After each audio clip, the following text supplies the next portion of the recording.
So, 1 Corinthians 5:13, God judges those outside.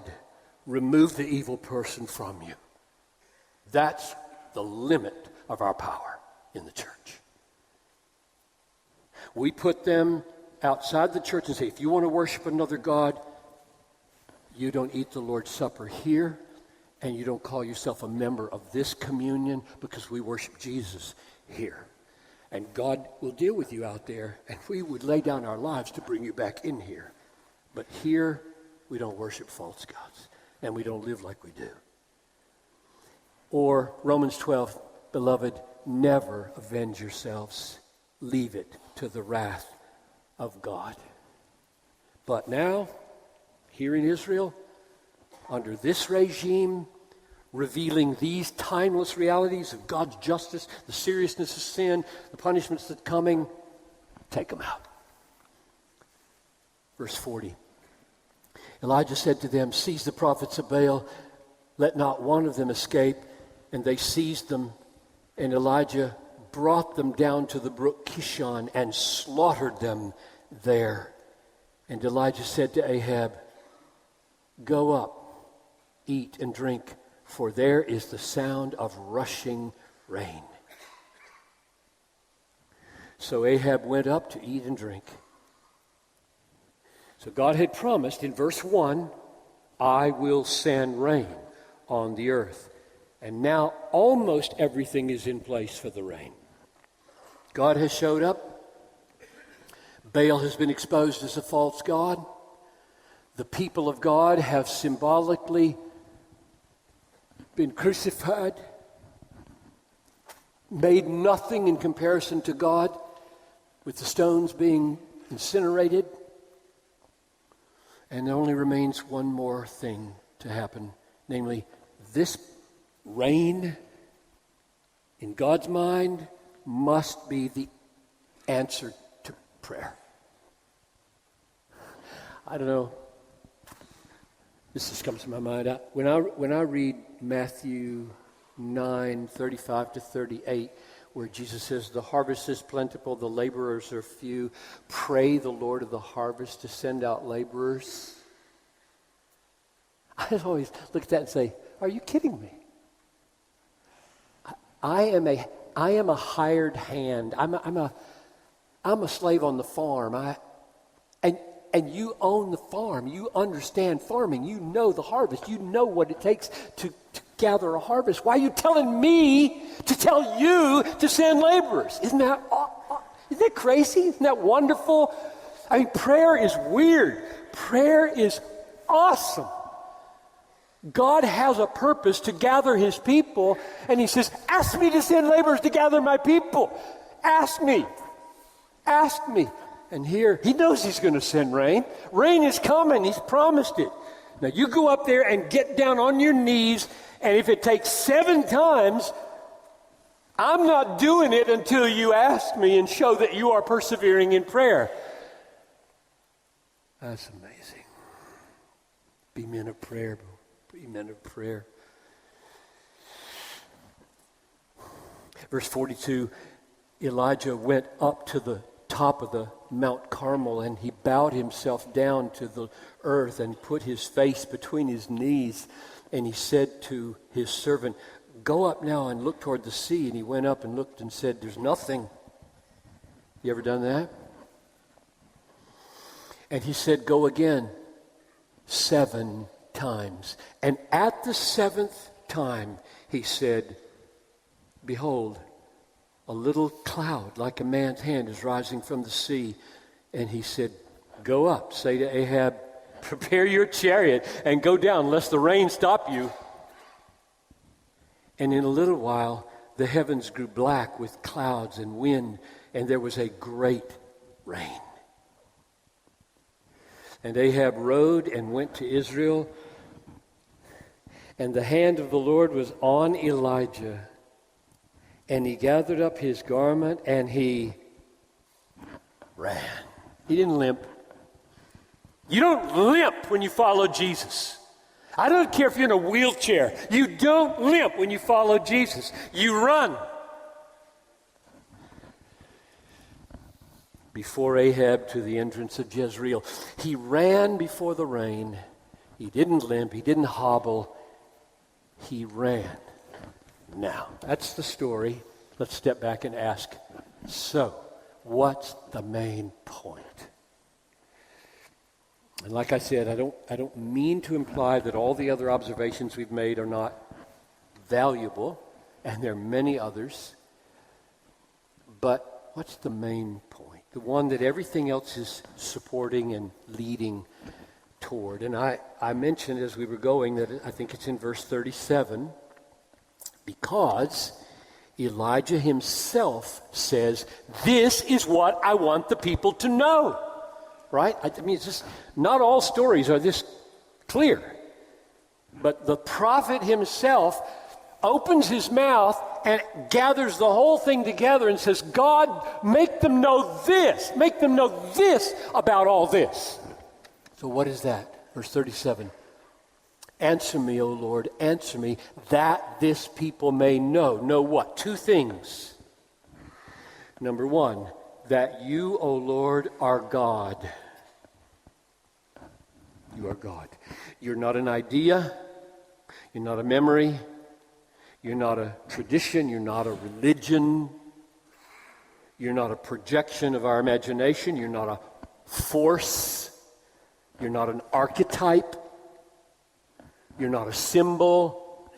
You are God, the living, active, fire-sending, sin-hating, idolatry-destroying, prayer-hearing, personal God. That's number one. Know, make them know, let them know you are God. That's really the basic need of all of us. Number two, verse 37, make this people know that you have turned their hearts back. Or the NIV, you are turning their hearts. Cause your people to know this. So this is where I'm landing here. Cause these men to know this. I think that's God's will for you from this text. It should be my prayer for you. I pray that these men from this story would discern that you, the sovereign God, are the one who turns human hearts to God.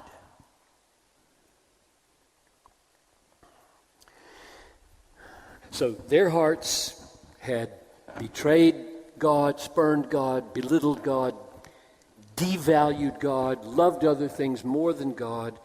And this entire event on Mount Carmel is aiming to make God's people know, if anybody turns to God, God turned them to God. That's the point of the story. So when the people cry from the heart, verse 39, the Lord, He is God. The Lord, He is God. God did that. God did that. It's true, the Lord rules the fire. It's true, the Lord rules the flesh of the bull, the wood on the altar, the rocks. He rules them. He rules the rain. He makes it rain when He wants it to rain. But this text is mainly about God rules the heart. He turns hearts. The Lord rules the human heart. Answer me, O Lord, answer me, that this people may know that you, O Lord, are God, and that you have turned their hearts back. Know this, Israel. He doesn't want to just say it's a fact. He wants them to know it. He's praying that God would cause them to know it. There must be a value for you this afternoon, tomorrow, 10 years from now. There must be a value for you to know this. That if anybody's heart turns to God, God has turned the heart. There must be a value, a thrilling value for you to know this. That Elijah would pray it as the capstone of the event. Let him know this. I mean, There's people all over the world who would say, fire falling from heaven, consuming bulls and water and wood and stones. That's impressive. That's not what he didn't pray that they would know that. He prayed that they would know, if your heart at this moment is getting really serious about God, God is doing that. And that to me, I mean, as an American who grew up in the South, where a kind of decisionism was so dominant and rampant, this emphasis was, in my childhood, never heard. When it came to a heart moving from unbelief to belief, you do that. You do that. Nobody stressed, God, do it. Do it in this room. If you don't do it, it won't be done. That's what Elijah is pleading for.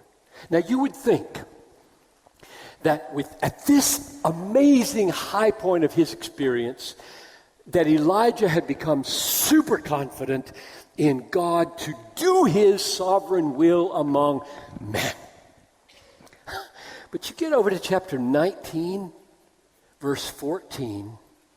You should read it later today and see what happens. It goes like this. I have been very jealous for the Lord, the God of hosts, for the people of Israel have forsaken your covenant, thrown down your altars, and killed your prophets with the sword, and I,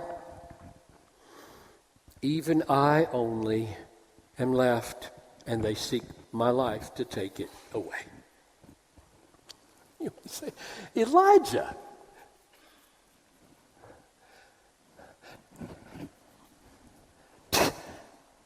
how can you feel that way? How can you respond that way in view of what you've just experienced from God and in view of what you've just said about God? To which God responds in 1 Kings 19:18, the next verse, yet I will leave, literally, I will cause to remain 7,000 in Israel, all the knees that have not bowed to Baal, and every mouth that has not kissed him. No, Elijah, no. I know who are mine. I have them. I turn them. I keep them. You're not the only one left, and you shouldn't be despairing. They're mine. I turn them. I keep them. Now, when I paused here, I said, okay, I think I've got this, that the main point of the story is God turns the hearts of people. What will the New Testament pick up on? And of course, Elijah is prominent in the New Testament.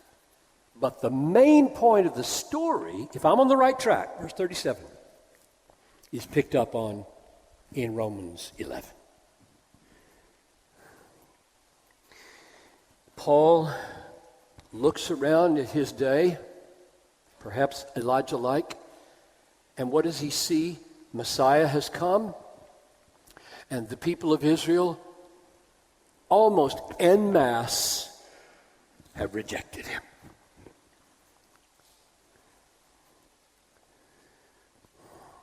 And he relates that to Elijah's story. So, Romans 11:1, has God rejected his people? He answers, by no means. And then he reaches back to the despairing words of Elijah. Romans 11:3, I alone am left. And then Paul puts God's sovereign words over against Elijah's despairing words, quoting 1 Kings 19:18 in verse 4 of Romans 11. But what is God's reply to him? I have kept for myself 7,000 men who have not bowed the knee to Baal. I have kept them. This is Paul's emphasis. Paul is drawing on the main point of this story. I have kept them. I have kept my people. I have not abandoned my people. I'll never abandon my people. I can't lose my people. I turn hearts. People are not sovereign. I'm sovereign. Verse 5 of Romans 11. So too, at the present time, just like in Elijah's day, at the present time, there is a remnant chosen by grace. Do you see that? See how he's thinking? The main point of the story was, God, make them know that if anybody is coming to God, if anybody is experiencing repentance, if anybody is experiencing a turn in their whole mind and framework, you are at work. You are doing it. This is what you do. And he says, this is true in every generation, Jew and Gentile. That's everybody in London. In every people, there is a remnant chosen by grace. God turns hearts to himself by grace. God keeps hearts for himself by grace. That's what it means for God to be God. Make them know two things, that you are God and that you turn the heart. You are God and you turn the heart. That's what it means for God to be God. Cause them to know that you are God, that you rule the hearts of men, that you rule their hearts, that you rule the families' hearts of these men in this room. Do you believe that? God rules your heart. God rules your children's heart. I have 5 children. 2 of them are not following Jesus. I would give anything to see them with me in heaven. It is no comfort to me to think God's helpless. They're sovereign and he's helpless. That's not a comfort to me. That may solve your problem. It solves no problems for me. My only hope is, God, you rule the heart. I'll go down on my knees 7 times. I will do anything. You rule the heart. Which means you can do it. If you have to do it by my funeral, do it. Do whatever it takes. Because that's what you do. You are God. So I'm thinking your families. I'm thinking your spouses. I'm thinking your girlfriends. I'm thinking your buddies at the pub. I'm thinking whoever you know that you've done everything in your power to show them the reality of Christ, and they're not moving. Don't ascribe sovereignty to the human heart. It's not a comfort. Answer me, O Lord, answer me, that these men may know that you are God, and you have turned their hearts back. So the first thing he wants you to know is not just how your kids and your family and your colleagues are going to fare, but where did you come from? I don't know where you're sitting, Humphreys, but you got on the train while we were coming here today, and he sits down. There's a guy I don't know from Adam, wherever you are. And he just began talking, and clearly a lover of Jesus, right? Like he came from Mars. Here in the middle of London, a young man from the armed services, and he's a lover of Jesus. And you should ask that about yourself. Where did I come from? How did I get to be this way? How did I ever get over my disinclination to love Jesus and now find him attractive and worthy of my life? How did that come about? And Elijah is pleading with God that you would know God did that. Because how are you going to sing? How are you going to be grateful? How are you going to be amazed at grace if you think you were the decisive sovereign in your life? to close that deal. You aren't. God calls them to know that you are God, that you rule the hearts of men, the hearts of your families, the hearts of your colleagues, the political rulers. I mean, don't you love Proverbs 21:1? The king's heart is like a river in the hands of the Lord. He turns it wherever he wills. All these huffing and puffing Trump types. You think they're sovereign? They do. What an idiot. What an idiot. They're not sovereign. Their hearts are like a river in the hands of the Lord, which means God might be pleased in answer to prayer to do a miracle for my president. Something like, I'm sorry, or I made one mistake once in my life.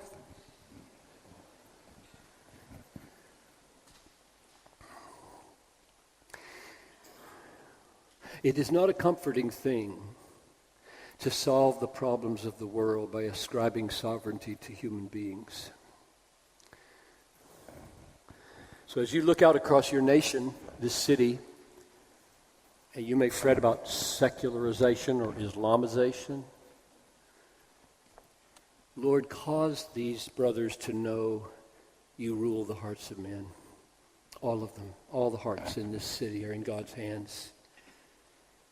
So don't be despairing like Elijah in chapter 19.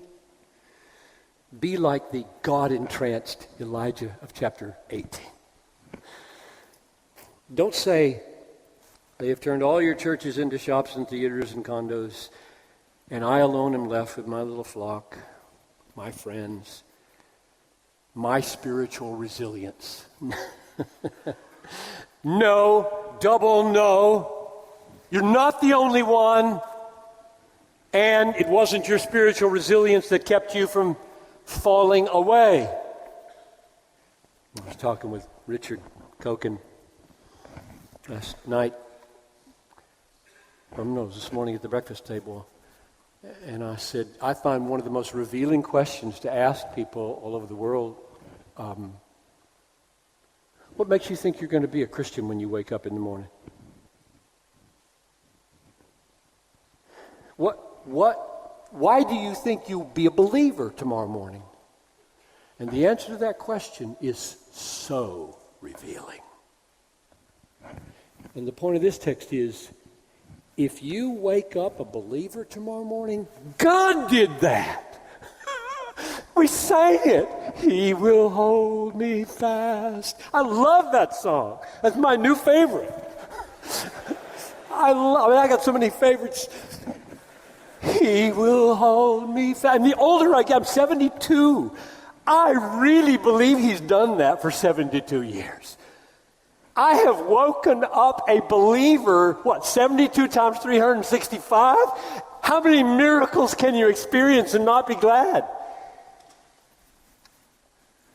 But if you don't believe that, you won't even begin to feel that way. I'll just do that. I'm just a Christian, I have a will and I'll use it tomorrow morning, get on my knees and be a Christian. No, you won't. So God has his people, thousands of them in London, thousands of them, and he means to turn their hearts. He is God. He bought them with his blood, the blood of his Son, and he will have them. And he will turn their hearts back, and he's going to use you to do it. And that's where we're going to go in the next talk after Bunyan. We're going to say, what did it cost? What does it cost you and God? What does it cost for God to turn the hearts of traitors to himself without punishing them?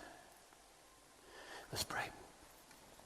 So, Father, I pray now that you would cause these couple thousand friends to know that you are God and that you have turned their hearts, so that all glory, all praise, all thanks goes to you. And then give them great confidence.